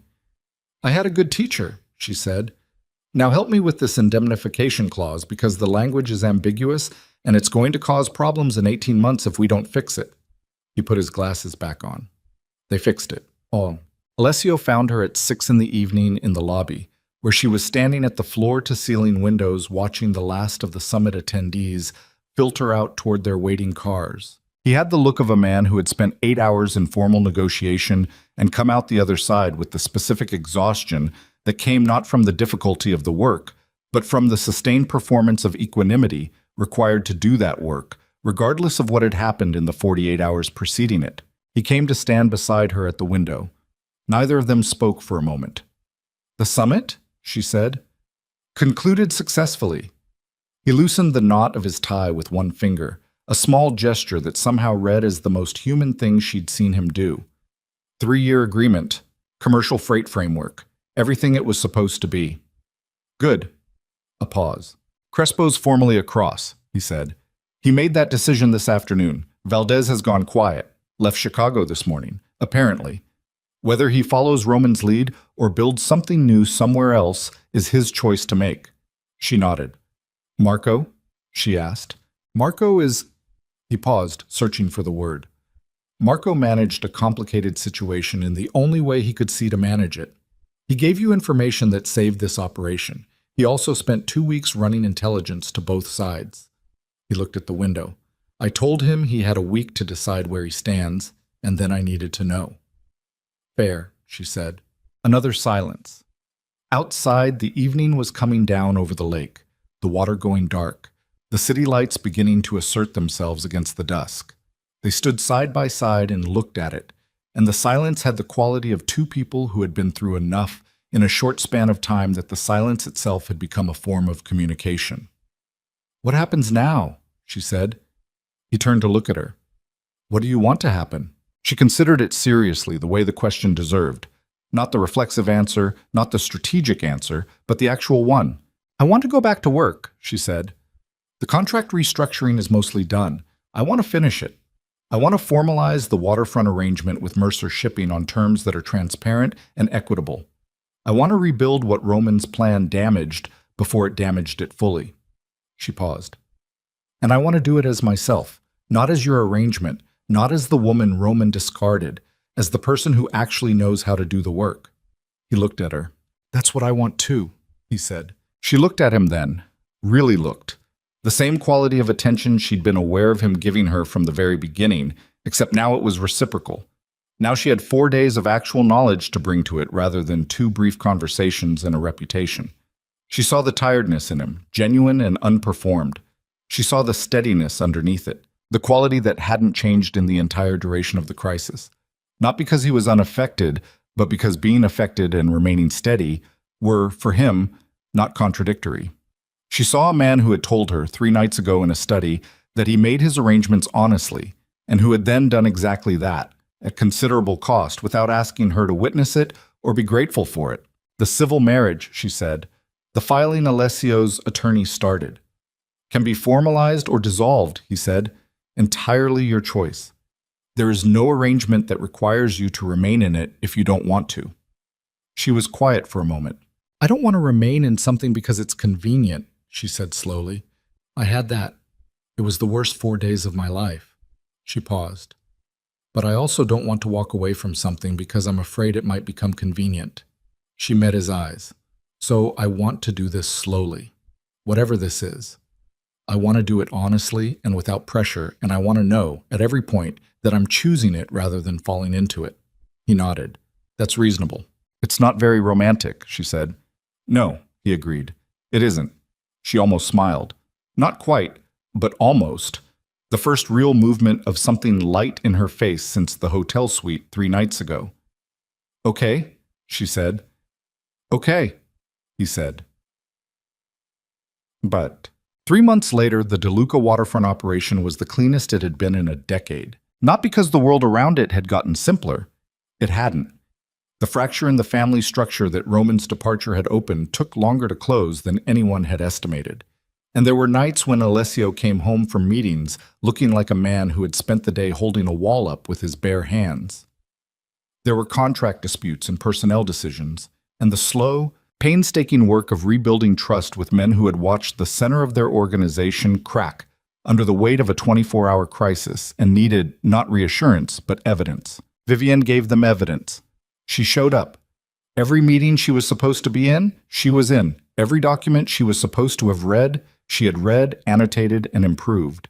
She sat across from Port Authority commissioners and insurance brokers and independent freight captains who had heard every version of who she was, and she let the work speak for her. The way her father had taught her, the work always spoke louder and longer than anything else. The woman who had walked into rooms at 19 and been assessed by eyes that were looking for an excuse to dismiss her had somewhere in the years between then and now built up a set of reflexes for exactly that situation. The slight narrowing of focus, the absolute precision of information, the refusal to interpret the room's skepticism as personal. Now she walked into rooms and the skepticism was thinner or quieter or sometimes absent entirely because word moved in this world, and the word that had been moving for 3 months was that Vivian Mercer had spent the night of her own wedding crisis, managing a summit assassination plot, and had done it without anyone asking her to, and that the result of that was that 4 organized crime syndicates had signed a 3-year commercial framework that was already generating more legitimate revenue than Roman's entire expansion plan would have produced. Men revised their assessments. Not all of them. Not loudly. But they revised them. Celeste called in January. Vivian answered. It was a hard conversation, short in some places and very long in others, and at the end of it, nothing was resolved in the way that would make a clean story. There was no forgiveness that arrived like a door opening, no moment of mutual understanding that settled the account. There was just 2 women who knew each other from childhood, sitting with a terrible thing between them, deciding whether the history before the terrible thing was worth the work of not losing it. They didn't know yet. They agreed to try. That was enough for now. On the 1-year anniversary of the night Roman DeLuca walked out of the Grand Meridian Hotel's presidential suite, Alessio took Vivienne back. Not to celebrate, not as a gesture. He was not a man who made gestures of that kind, the theatrical reclamation of a symbolic location. He took her back because she had mentioned it once, in passing, in a conversation 3 months earlier, saying simply that she thought about the hotel sometimes, and not always badly, that there was something she wanted to reclaim about it, and he had filed that information the way he filed everything, without comment at the time. He had reserved the same suite. She knew it was the same suite when the elevator opened onto the 32nd floor, and she recognized the corridor, the carpet, the specific placement of the wall sconces that her brain had apparently committed to memory on the night she'd walked through here in the opposite direction, coat over her wedding gown, the rain still drying in her hair. She stood at the door for a moment before she used the key card. He stood beside her and said nothing, which was correct. She opened the door. The suite was the same. The floor-to-ceiling windows, the city spread below, Lake Michigan beyond it carrying the last of the evening light across its surface. The dining table where the untouched champagne had sat in its melted ice was clear now. No roses, no ice bucket, no hotel's assumption of what romance required. Just the table and the window and the city and the 2 of them standing in the entry. She walked to the window.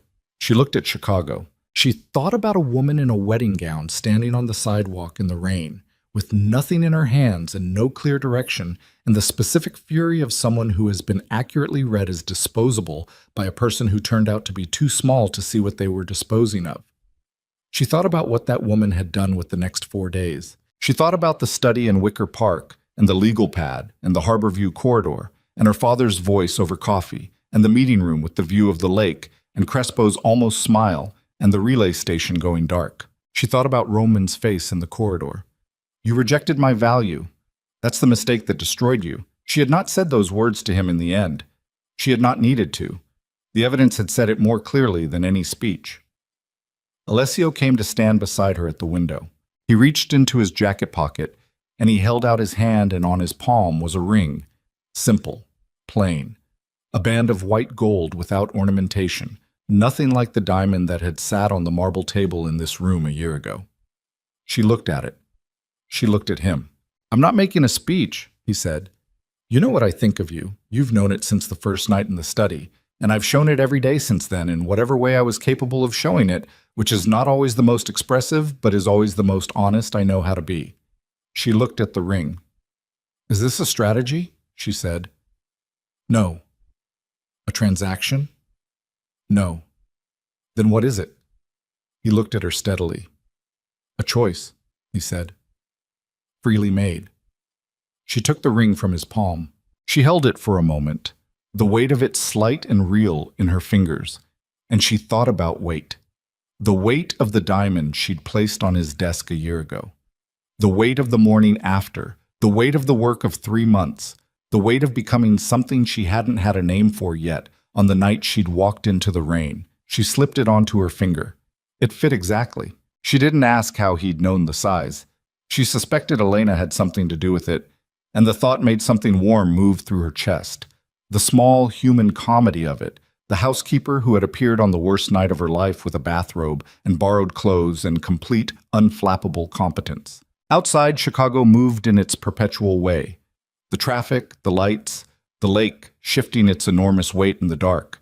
The city doing what cities did, which was continue, regardless of whatever any individual human being inside it was going through. She looked at her hand. She looked at Alessio. "Okay," she said. He nodded. They stood together at the window in the suite, where everything had ended and everything had begun, and the ring on her finger was warm, and the city below them was lit against the dark, and the woman who had been called Leverage in a wedding dress stood in the quiet of her own choosing and felt, for the first time in longer than she could precisely measure, exactly the right size for the space she occupied. Not because anyone had told her so, because she knew.